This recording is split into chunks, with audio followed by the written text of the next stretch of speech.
Janelle Bluda is live outside the shelter this morning. And Janelle, overnight you made another sad discovery there at the front gate. Yeah, guys, this is just exactly the problem they're talking about. I mean, we drove up here and this sweet little pup was tied to this gate behind us. She likes my photographer more than me, unfortunately. He's been giving her food and water while we've been out here. She's very pregnant. She's okay. We're going to stay out here with her throughout the rest of the morning until someone with the shelter can come in. But this is just exactly what they're talking about, guys. This is heartbreaking to see her. We did unchain her, but she's a bit of a runner, and there's a road right here, so we want to make sure she stays safe. I'm going to show you some video, though, from inside the shelter. This was taken yesterday. As you can see, several pups are sharing kennels right now because there's just not enough room. It's a shelter designed to hold only 150 animals, but right now they are more than double that. So they're sending out a cry for help. They say they don't have the money to keep all of the animals, so they're desperate for people to adopt them out. This weekend was our highest intake of animals so far this year. Friday we received 100 animals in just one day, and then across Friday, Saturday, Sunday it was about 200 animals total. We were told you can help both by fostering and adopting. Right now, all 375 animals are ready for adoption. To break that down, that's 231 cats, 141 dogs. And because of the unexpected influx, they're actually offering those adoptions for $10 for cats and dogs. That comes with spay and neuter, even a microchip. Now, we're going to stay out here with this girl through the rest of the morning. Like I said, we're waiting for people with the shelter to show up to take her in. She's got food, she's got water. She seems pretty happy. We're just hanging out right now, Lisa. It's sad to see she was chained out there. Janelle, thank you for being her protector overnight. We appreciate that. Countypets.com, you guys, for a list of all the available animals out there. Thank you, Janelle. Russ, over to you. Thank you, Lisa. It's 5:34, time for your morning rush here on a Wednesday. And first up this morning, a family feud ends with 3 people shot.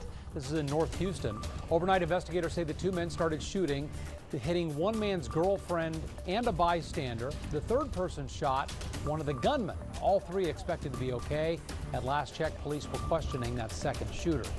New video from Hawaii this morning showing lava shooting into the air, and the lava's now crossed a key highway on the Big Island, which is now blocking some evacuation routes. 41 homes have been destroyed, 10 of them in just the last day. Overnight, the remnants of Alberto hit North Carolina, causing landslides and evacuations there. The National Weather Service says now there's a dam that's in imminent danger of failing. It's been declared a flash flood emergency. A new Harvard study says Hurricane Maria likely killed thousands of people across Puerto Rico, more than 70 times the official estimate. Researchers believe power outages cost many lives because they shut down medical and other services on the island.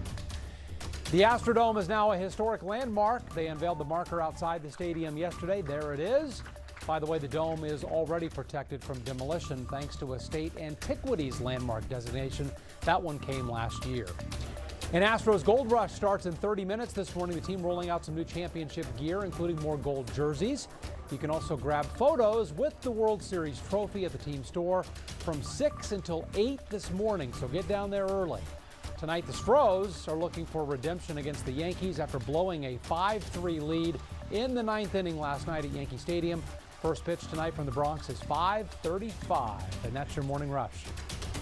All right, here we go at 5:36. Comedian Roseanne Barr is blaming the sleep aid Ambien for yesterday's racist tweet, but the damage is done. Boy, is it. Barr's talent agency has dropped her. ABC has canceled the Roseanne reboot, and some other services have dropped the reboot and even reruns of Roseanne's original show. Yeah, this morning, want to know, do you agree with the network's decision? While you weigh in on our live poll at KHOU.com or on our news app, Todd Unger has a closer look at the controversy.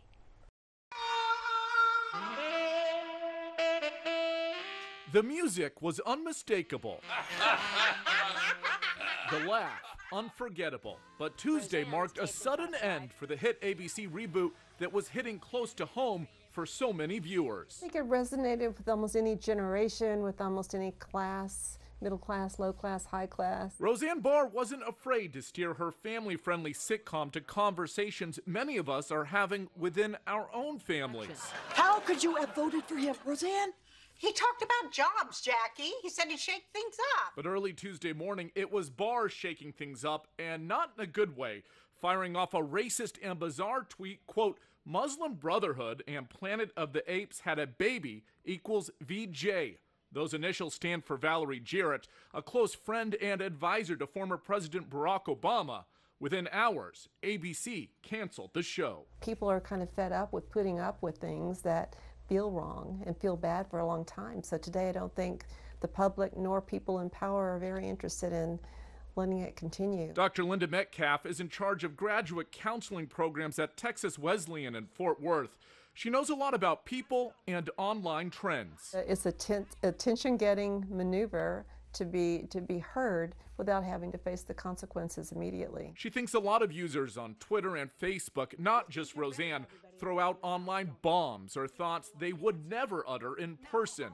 But tolerance for that type of behavior seems to be waning. This will be talked about for a while. Even if it means taking a #1 show. Jackie, would you like to take a knee? Off air for good. That was Todd Unger reporting. Sarah Gilbert, who played Darlene, has since tweeted, "This is incredibly sad and difficult. We've created a show we are proud of, one that is separate from the opinions and words of one cast member."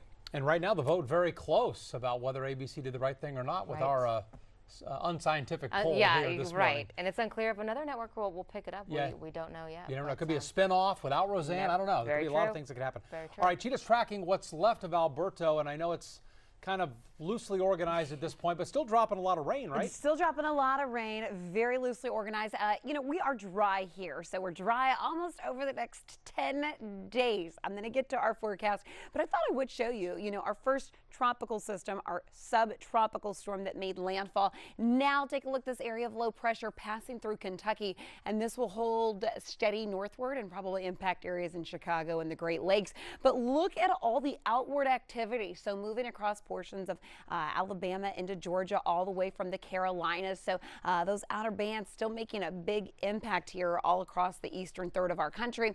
It has been from Tuscaloosa, Birmingham, near Montgomery. So again, portions of Alabama that have seen those flash flood warnings in effect, also in North Carolina. So we are catching a little bit of a break, I would say, as far as the rainfall goes, even though we could use a little bit of that rainfall. And we are dry. We stay dry again through next week. So live look from St. Thomas High School, a few clouds in place this morning, but we actually did see some nice recovery. Mid-90s hit yesterday, so we're talking mid-70s this morning, back up to 96 this afternoon.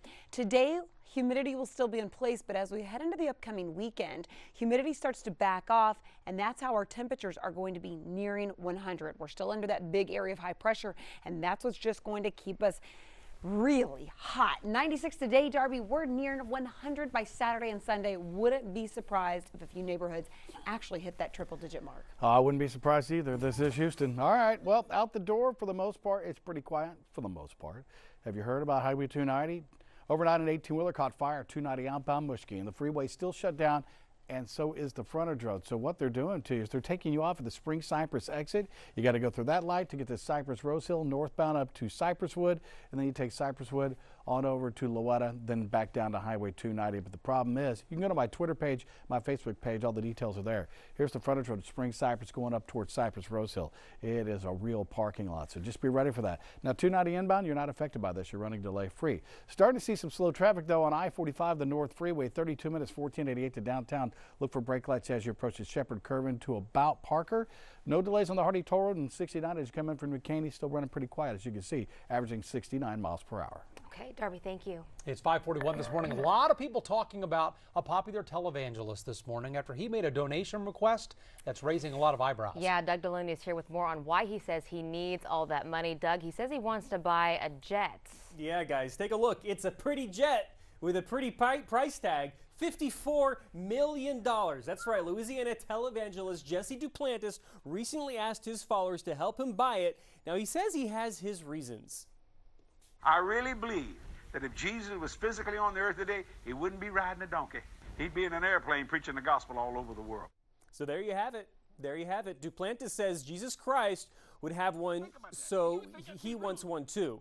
And he says having this new Falcon 7X jet would allow his ministry to fly anywhere in the world. Keep in mind, though, he's already paid cash for 3 other private jets, so So much for the meek shall inherit the earth, I guess. That's the response from a lot of people online.